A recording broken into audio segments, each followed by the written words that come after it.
하나님께 선택받은 사람은 복이 있습니다. 택함에는 은혜가 있습니다. 고구마를 하나 골라도 실한 것을 고르고, 사과를 하나 골라도 이쁜 것을 고르고, 파 더미에서도 그나마 좀 나은 파를 고릅니다.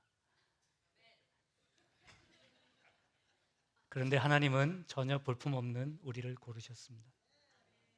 그것이 하나님의 은혜입니다. 누군가가 이곳에 와서 몇 사람을 골라가야 한다면 그 중에 우리 중에 몇 사람이 뽑힐 수 있을까요? 그런데 하나님은 사랑이 많으셔서 저 같은 사람, 여러분 같은 사람 이러면 기분 나쁘신가요? 우리를 택하셨습니다. 하나님께서 실수로 선택한 것이 아닙니다. 하나님께서 아무렇게나 지나가다가 그냥 아무 것이나 선택한 것이 아닙니다. 하나님은 우리의 모든 것을 알고 계시면서도 하나님은 이 세상에서 나 하나밖에 없는 것처럼 나를 바라보시고 나를 사랑하시고 나를 선택하셨습니다. 내가 말을 꺼내기도 전에 하나님은 그 말을 다 알고 계시다. 시편 139편 4절은 말씀했습니다. 하나님은 내 더러운 승질도 아시고 하나님은 내 실수도 아시고 내 아픔도 아시고 하나님은 나의 배신도 아십니다. 그래도 하나님은 나를 선택하셨습니다. 택함을 받는 은혜인 것입니다. 하나님은 우리를 택하셔서 예수 그리스도의 피로 우리를 깨끗하게 하셨습니다. 오늘 읽었던 본문의 2절 말씀처럼 예수 그리스도의 피뿌림을 얻게 하기 위해 우리를 택하셨다 말씀하셨습니다. 피뿌림에는 세 가지 의미가 있다 지난주에 말씀드렸죠. 하나는 깨끗하게 씻는 것이고, 하나는 거룩하게 구별하는 것이고, 하나는 하나님의 것이라고 도장을 찍는 것입니다. 너는 내 것이다. 하나님은 예수 그리스도를 십자가에 내주시고 여러분들을 깨끗하게 하셨습니다. 그리고 제사장을 구별하는 것처럼 우리를 거룩하게 구별하셨습니다. 그리고 너는 내 것이야 그렇게 말씀하셨습니다. 우리가 하나님의 것이 될 수 있다는 것, 그것이 하나님의 은혜인 것입니다. 하나님은 나를 구별하시고 하나님의 일꾼이 되게 하셨습니다.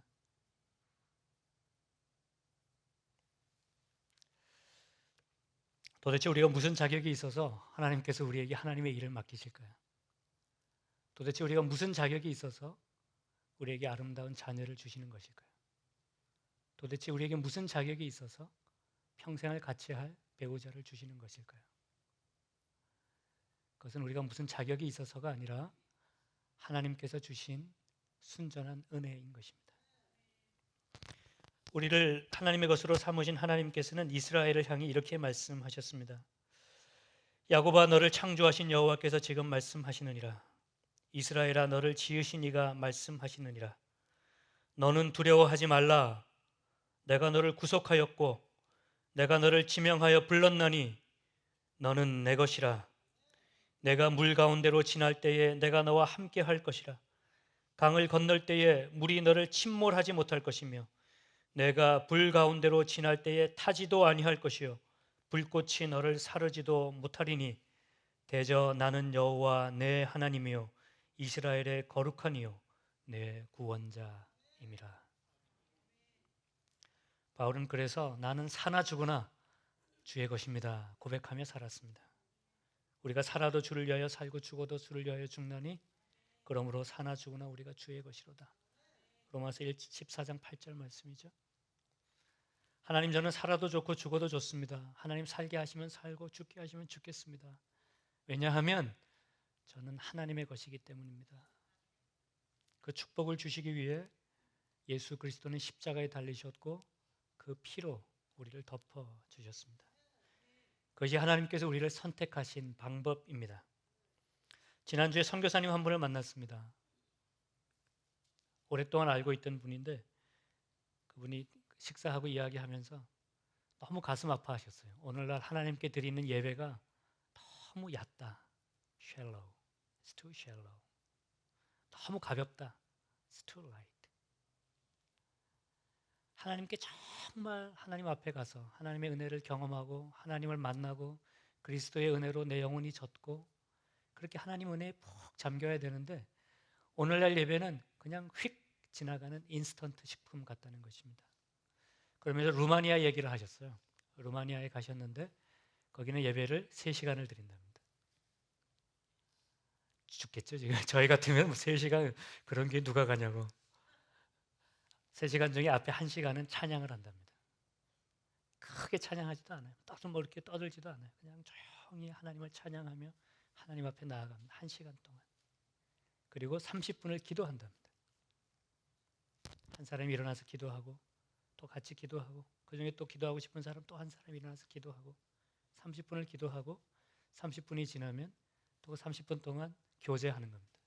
새로 오신 분들 인사하고 소개하고 간증하고 한 주간 제가 이렇게 하나님의 은혜를 경험했습니다. 그렇게 2시간이 지나면 예배가 끝난 것이 아니라 남은 1시간을 설교를 듣는답니다.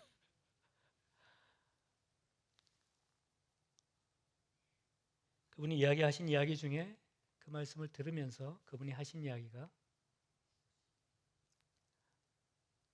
그 목사님은 그 선교사님은 성찬을 하면서 눈물을 안 흘린 적이 없으시다는 거죠. 어떻게 예수 그리스도께서 죽으신 그 몸과 피를 받으면서 아무런 마음에 감격이 없을 수 있냐고. 그것이 너무 가슴 아프다고. 그 이야기를 하시면서 맥도날드에서 이렇게 이야기하는데 거기서 막 우시는 거예요. 예수 그리스도의 피뿌림이 우리가 받은 그 은혜가 얼마나 큰 것인데 우리는 너무도 가볍게 너무도 의미 없이 예배드리고 성찬을 한다는 것입니다. 여러분, 그리스도의 피뿌림은 우리 같은 사람이 받을 수 있는 것이 아닙니다. 하나님께서 은혜 주시지 않으시면, 하나님께서 사랑하시지 않으시면 결코 우리에게 올 수 있는 것이 아닙니다. 베드로전서 1장 1절 2절 그 두 구절을 읽으면서 우리는 하나님의 택하심의 은혜가 얼마나 큰 것인지를 다시 한번 마음속에 새겨야 하는 것입니다. 바울은 그 이야기가 끝나자마자 하나님을 찬양합니다. 그럴 수밖에 없겠죠. 그 은혜가 너무나 크니까. 그래서 오늘 본문 3절이 이렇게 되어 있습니다. 우리 주 예수 그리스도의 아버지 하나님을 찬송하리로다. Praise to be the God. Praise be to the God and Father of our Lord Jesus Christ. 찬송하리로다. 가슴에 벅찬 거죠. 가슴에 벅찬 거죠. 편지를 쓰면서도 우리를 택하신 우리 하나님 은혜와 평강이 너에게 남을지어다. 찬송하리로다. 가슴이 넘치는 거죠. 가슴이. 하나님의 은혜를 알면 하나님을 찬송할 수밖에 없는 것입니다. 그 가슴 벅찬 은혜의 감격이 여러분들에게 회복되시기를 바랍니다. 여러분 보통 편지를 쓰면 이때에도 이 그리스 시대의 편지를 쓰면 처음에 내가 누가 쓴다, 누가 받는다 그러고 나면 감사합니다. 뭐뭐 때문에 감사하고 내가 기도합니다. 바울 편지도 다 그렇잖아요. 그런데 바울은 그 첫 마디가 나는 하나님을 찬양합니다. 그 은혜가 마음속에 감격적으로 와 닿은 거죠. 이런 찬양이 있습니다. 주 찬양합니다. 내 마음을 다해 주가 하신 놀라운 일들을 세상에 모두 말하리이다. 주 찬양합니다. 내 마음을 다해 내가 주를 기뻐하며 찬양합니다. 할렐루야. 택함을 받은 베드로는 하나님을 찬양할 수밖에 없었습니다. 그리고 그 은혜가 무엇을 의미하는지 성도들에게 다시 한번 설명하는 거죠. 그것이 오늘 본문 3절 말씀입니다. 주 예수 그리스도의 아버지 하나님을 찬송하리로다. 그의 많으신 긍휼대로 예수 그리스도를 죽은 자 가운데서 부활하게 하심으로 말미암아 우리를 거듭나게 하사 산 소망이 있게 하시며. 택함을 받는 것은 산 소망을 받는 것입니다. 죽은 소망이 아니라 살아있는 소망을 받는 것입니다. 왜 이것이 죽은 소망이 아니냐면 예수 그리스도께서 부활하셨기 때문입니다. 그리스도의 부활이, 그리스도의 생명이 우리의 소망을 살아있게 하는 것입니다. 죽어서 끝나는 것이라면 우리는 이 땅을 의미 있게 살 필요도 없고 열심히 살 필요도 없고 눈물 흘리며 살 필요도 없습니다. 그러나 죽음이 끝이 아니라 그 다음에 생명이 있기 때문에, 그 다음에 영원한 삶이 있기 때문에, 예수 그리스도의 부활이 그것을 우리에게 보여주셨기 때문에 우리는 오늘을 그 소망으로 살아가는 것입니다. 예수님을 부활시킨 하나님의 생명은 죽음을 삼키셨고, 고린도 성경의 말씀이죠. 사랑의 빛으로 어둠을 깨뜨리셨고 우리를 다시 태어나게 하셔서 산 소망을 주셨습니다. 산 소망은 살아있는 소망이라는 뜻입니다. 죽은 것은 아무 힘이 없어요. 죽은 것은 움직이지도 못하고 아무 영향력을 미치지 못합니다. 죽은 소망은 아무런 힘이 없습니다. 그러나 우리의 소망이 살아있다면 오늘을 사는 내가 변하는 것입니다. 소망이 살아있기 때문에, 천국이 보이기 때문에, 하나님의 나라가 내 눈 앞에 있기 때문에 오늘을 허틀게 의미 없이 살 수 없는 것입니다. 산 소망이 있는 사람은 오늘을 힘있게 살아갑니다. 세상에 지지 않습니다. 도미니카 공화국에 선교를 간 적이 있습니다. 참 못 살아니까 못 사는 데만 가죠. 또 선교 가면은 못 사는 데만 찾아가요. 먹을 것도 없고 옷도 없고 집도 없고 비가 오면 그냥 다 새고, 옷을 어떻게 보관하냐면 비닐봉지에 옷을 담아서 이렇게 말아서 그게 옷장입니다. 그런 곳에서 제가 집사님 한 분하고 선교하면서 이야기하는데 집사님이 그런 얘기 하셨어요. 목사님, 돈 없는 것보다 더 무서운 것은 꿈이 없는 것입니다. 여기 이 아이들 아무런 꿈이 없어요. 그냥 여기에 이렇게 살다가 그냥 그렇게 죽는 겁니다. 저는 이 아이들에게 꿈을 주고 싶습니다. 그게 그 집사님의 소원이었습니다. 꿈이 있으면 변합니다. 꿈이 있으면 달라집니다. 그것이 하나님께서 우리에게 소망을 주시는 이유입니다. 그것이 하나님께서 우리에게 천국을 보여주시는 이유입니다. 하나님께서 우리를 택하셔서 산 소망을 주시는 이유는 그 꿈을 가지고 오늘을 의미 있게 힘 있게 잘 살라는 것입니다. 하나님께서는 산 소망을 주셔서 우리를 바꾸어 버리십니다. 그래서 오늘 본문은 우리가 거듭난다 그렇게 말씀하시죠. 이 소망은 변하지 않습니다. 누구도 뺏어갈 수 없습니다. 이 소망은 흔들리지 않습니다. 오늘 본문 4절 5절이 이렇게 말합니다. 썩지 않고 더럽지 않고 쇠하지 아니하는 유업을 잊게 하시나니 곧 너희를 위하여 하늘에 간직하신 것이라. 너희는 말세에 나타내기로 예비하신 구원을 얻기 위하여 믿음으로 말미암아 하나님의 능력으로 보호하심을 받았느니라. 이 말씀을 받고 성도들이 얼마나 기뻤겠어요. 이 소망은 너희를 위하여, 그러니까 여러분을 위하여 하나님께서 하늘에 간직해 두시고 썩지도 않게 하시고 변하지도 않게 하시고 아무도 가지고 갈 수 없게끔 하늘나라에 하나님께서 보관하고 계신 것입니다. 이 소망이 우리의 구원입니다. 그 하나님께서 우리의 구원을 책임지실 것입니다.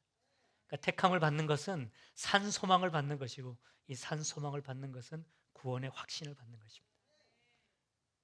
여기까지 너무 쉽게 이해되셨죠? 이렇게 말씀을 준비하고 있다가 제 마음속에 한 가지 걸리는 것이 있었어요. 말세에 주시는 하늘에 준비된 축복. 그 축복이 하나님 지금 하루하루 힘겹게 살아가는 우리 교우들에게는 어떤 힘이 되겠습니까? 하루하루 살기가 너무 바쁘근데 하나님 참 무심하시지 왜 그 축복을 말세에 준비해 두셔서 하늘에 보관해 두십니까? 그런 생각으로 한참을 생각하고 있다가 목요일 아침에 전화를 받았습니다. 목사님, 저희 아내 더 이상 못 버틸 것 같아요. 조영수 권사님 댁을 급하게 찾았습니다. 초인종을 눌렀어요. 우리 호건수아님 나오셨어요. 문 열고 저에게 하신 첫 마디. 금방 갔어요. 조금 전에 갔어요. 의사들은 그랬습니다. 두세 달, 세 달 더 있을 수 있겠다. 그런데 우리 권사님 한 달도 채 못 되어서 가셨습니다. 여러분, 인생은 그런 것입니다. 나의 마지막은 언제 올지 모르는 것입니다. 우리도 언젠가는 금방 갈 것이고 우리도 언젠가는 조금 전에 갈 것입니다. 그러니까 여러분, 이 소망은 먼 훗날의 소망이 아니라 지금 내게 있어야 하는 소망인 것입니다. 지금 하나님께서 내게 주신 이 은혜의 소망을 붙들고 계셔야 하는 것입니다. 내일 일은 아무도 모릅니다. 한치 앞의 일도 모릅니다.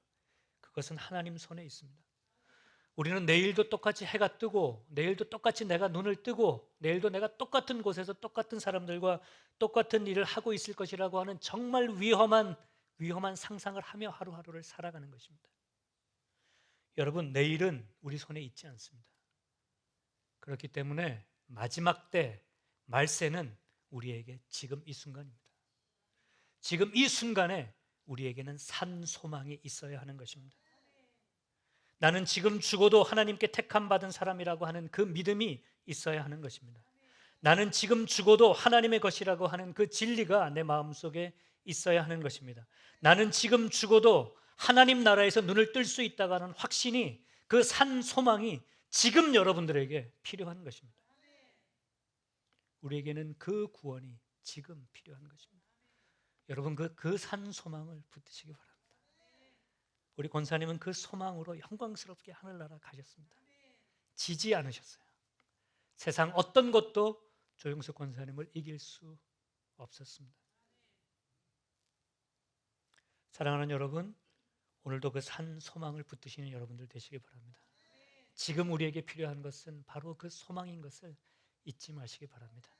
여러분들은 하나님의 것이고, 하나님께서 선택하셨고, 하나님께서 부르신 하나님의 백성임을 굳건히 붙들고 하늘나라에 향해 가시는 여러분들 되시기를 주님의 이름으로 축복드립니다.